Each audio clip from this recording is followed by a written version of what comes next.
एगो कार्यक्रम के लिए जयात बा बहुत बहुत प्यार मिल रहे ओकरा के मंच के माध्यम से इसी गाने पे अंकल एक बार हम लोग कार्यक्रम किए थे। ओहो कमल पिया रसिया ओहो कमल पिया रसिया जवानी हो तपसिया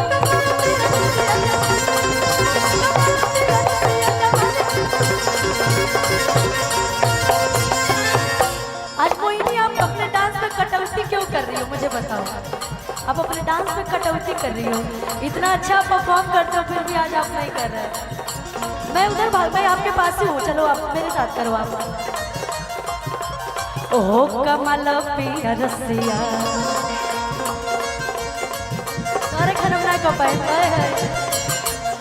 ओहो कमल पिया रसिया जवानी हो तपसिया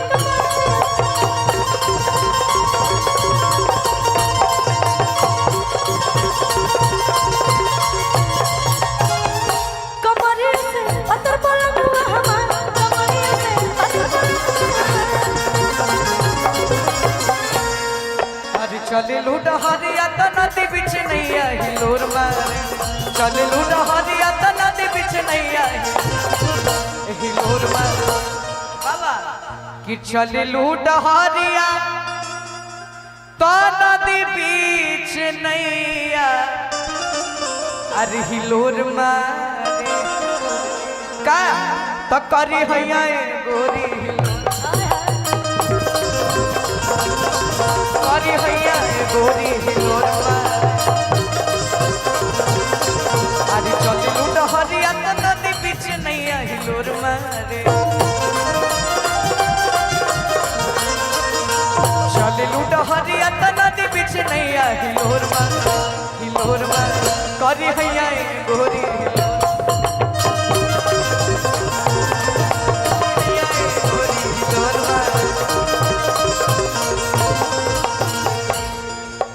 और इधर आवा मोहिनी और खुशी और आपने भी साड़ी ही पहना। इधर आइए एगो गीत याद आई नहीं।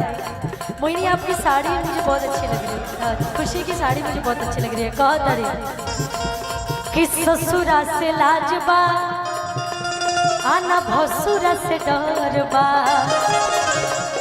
आ देले बनैहर के यार कि सड़िया जब हम पहिरे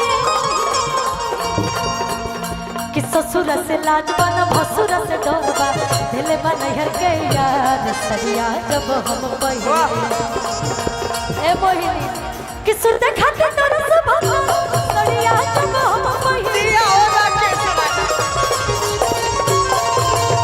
देखा के तोर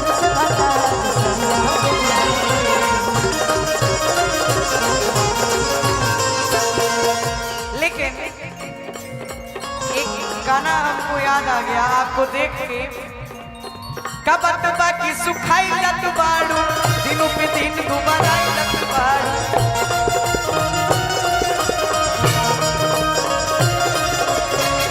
अच्छा आज से 2 साल पहले जब अच्छा पहले इधर सुनो ये जो गाना गाओ तड़े ऐसा बॉडी बनाने के लिए लड़कियां जिम जाती है बाबू। मैं ऐसे ही फिट हूँ, मुझे जिम जाने की जरूरत नहीं है। मैम जरा आप अपने बाइसेप्स दिखाइएगा। क्या सही बोल रही हूँ ना? तो फिर अभी जुटो का मोटी हो जाऊंगी। एक बार जोरदार। मैं जिम नहीं जाती, मैं योगा करती हूँ जी। लेकिन फिर भी आप पहले से दुबली हुई। ठीक है यार, अब मोटी हो जाऊंगी तो फिर मेहनत करना पड़ेगा, जिम जाना पड़ेगा, डाइट फॉलो करना पड़ेगा। इससे अच्छा है कि पहले से फिट रहे, योगा करे, अच्छी बात है। मैं करती हूँ, मैं फिट हूँ। कबत बाकी सुखाई लत बाड़ू दिनों पे दिन गुबाराई लत बाड़ू। कबत बाकी सुखाई लत बाड़ू दिनों पे दिन गुबाराई लत बाड़ू तो सुखाई लत बाड़ू गुबाराई। ओ हई दिल के डॉक्टर मिलल करा लब के हई दिल के डॉक्टर मिलल करा। देखिए हमने याद नहीं है आने वाले कार्यक्रम में बाबा आपने हमने डॉक्टर साहब का नंबर भेजा। सुनो पहले वही मैं बोल रही थी इतना जो तू अपना ज्ञान दे पड़ा, चलो डॉक्टर से मिलवा दो। कौन डॉक्टर के लगे जाएंगे? दिल के डॉक्टर ही निकलने के ढेर बड़े। टिंकू जी बहुत अच्छे डॉक्टर हैं, मतलब उनके पास आपको जाना चाहिए। आज जो बनारस वो में है रहते दिल- हैं जिसके पास हम हमेशा जाया करते हैं। नहीं जाते नहीं है, जाइएगा। ठीक है जाओ। ओ है दिल के डॉक्टर निकल कर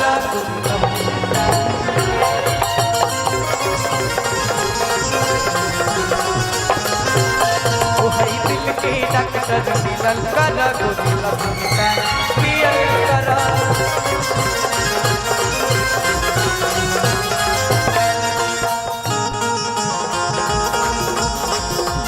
इस मुस्कान पे लाखों आशिक मर जाते, इनकी इस मुस्कान पे।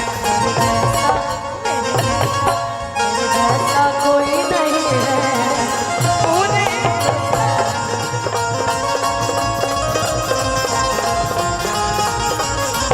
एक सेकंड भैया।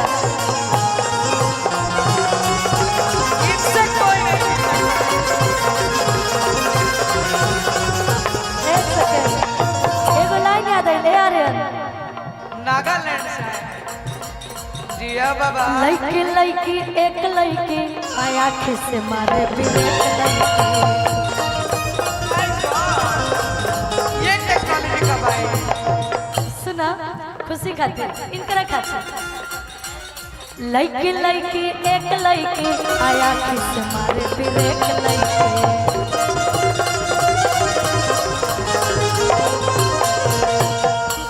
हो बदमाश लड़की। खुशी बहुत अच्छी है आप, मैं आपकी तारीफ कर रही हूँ। खुशी दी। आखी से मारे फिर एक लड़की मैंने समझा तड़ू लू। खुशी दी। रुको पहले सुन लो पूरा गाना, बड़ी मजा आई। ए मोहिनी ने आवा। ओहो बदमाश लड़की, ओहो चालाक लड़की। लड़की लड़की एक लड़की आया से मारे फिर एक लड़की।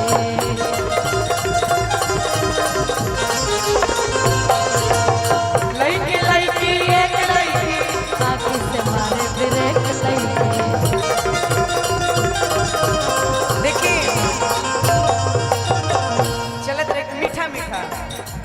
एक बार की बात है, देखिए सुभाष भैया है हमारी टीम में, तो बहुत मजाकिया हैं और बहुत फनी रहते हैं। तो एक बार की बात बताते हैं, उनके एक दोस्त रहते हैं, तो मानिए ना मानिए जो आपने लाइन कही, लड़की लड़की एक लड़की आँखी से मारे ब्रेक लड़की, तो आंखों में तो जादू होता है। तो जो सुभाष भैया के दोस्त रहा, एक खाली गैलन कहीं घूमे सुभाष भैया, उनका दोस्त और उनकी दोस्त की जो जीएफ थी, तो उनको छोड़ने के लिए रुके। तो सुभाष भैया को अपनी ट्रेन पकड़नी थी, लेकिन दोस्त का ध्यान ना रखते हुए अपनी गर्लफ्रेंड का ध्यान रखे। 1 घंटा तक वो लड़का भाई, इनका दोस्त बस का वेट किया, उसमें इनका ट्रेन छूट गया। निशाना कहाँ जा रहा है आप समझ सकते हैं बॉस। आधी लड़की लड़की एक लड़की आखिर से मारे। ए बाबा हितई में आई के हिलावता रे टोला, हितई में आई के हिलावता रे टोला, हिलावता रे टोला। बाएं साइड में पंकज अंकल और इधर अंकेश अंकल, दोनों लोग खूब खुश हैं। 6 फीट 7 इंच कृपया आपके लिए टेबल लगा है, उस पर बैठ जाइए। आधी हितई में आई के हिलावता रे टोला, हिलावता रे टोला। भौजी तहर बहिनी हो गईली भौजी तहर बहिनी हो गईली भौजी तहर बहिनी हो गईली। सुनिए नहीं नहीं सौरभ अंकल से पूछूंगी, इनसे नहीं पूछूंगी। पहले रिश्ता कंफर्म करिए कि हम क्या हम है। आपके लिए थोड़ी बोल रहे हैं। तो आप मुझे कोई तो बोल रहे हैं, किसको बोल रहे हैं? बोल के बोलिए भाई, नहीं तो मैं डायरेक्ट अंकल से बोलूंगी, आपसे कुछ नहीं ये बोलूंगी। भाभी है मंच है ना। भौजी तहर बहिनी हो गईली और सुनिए इनके चलते लइकन में मार रोज होला।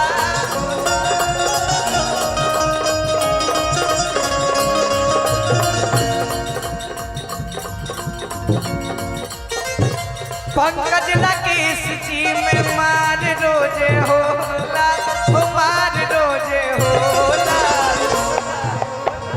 भौजी तहर बहिनी हो गईली बहला भौजी तहर बहिनी हो गईली बहला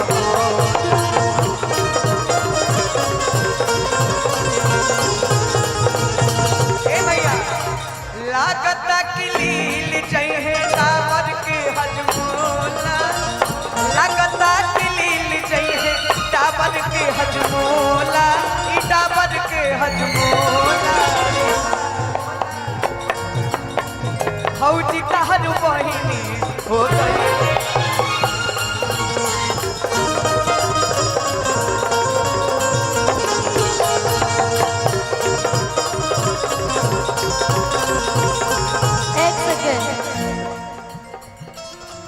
अरे सुट बुट पहनला से हीरो न कोई बे बबुआ। ये लाइन मैंने कभी आपके लिए नहीं बोला था, लेकिन आपने मुझे मजबूर किया ये लाइन बोलने के लिए।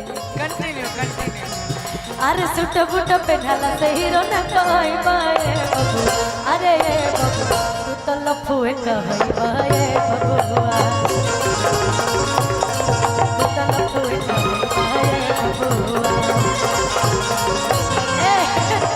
अच्छा किसके तरफ से आए हो? दीदी के तरफ से आए हो ना?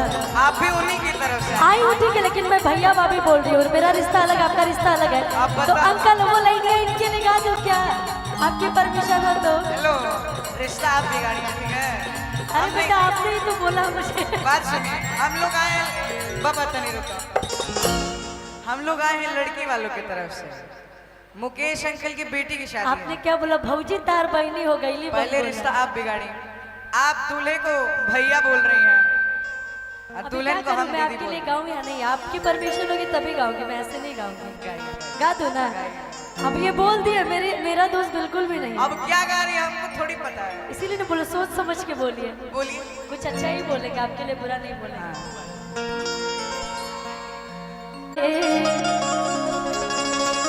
एकदम तारा साइज के बार कि तारा पिछवा के नाप के बैठ चाप के कि कुर्सी मंगवले कि तारा पिछवा के नाप।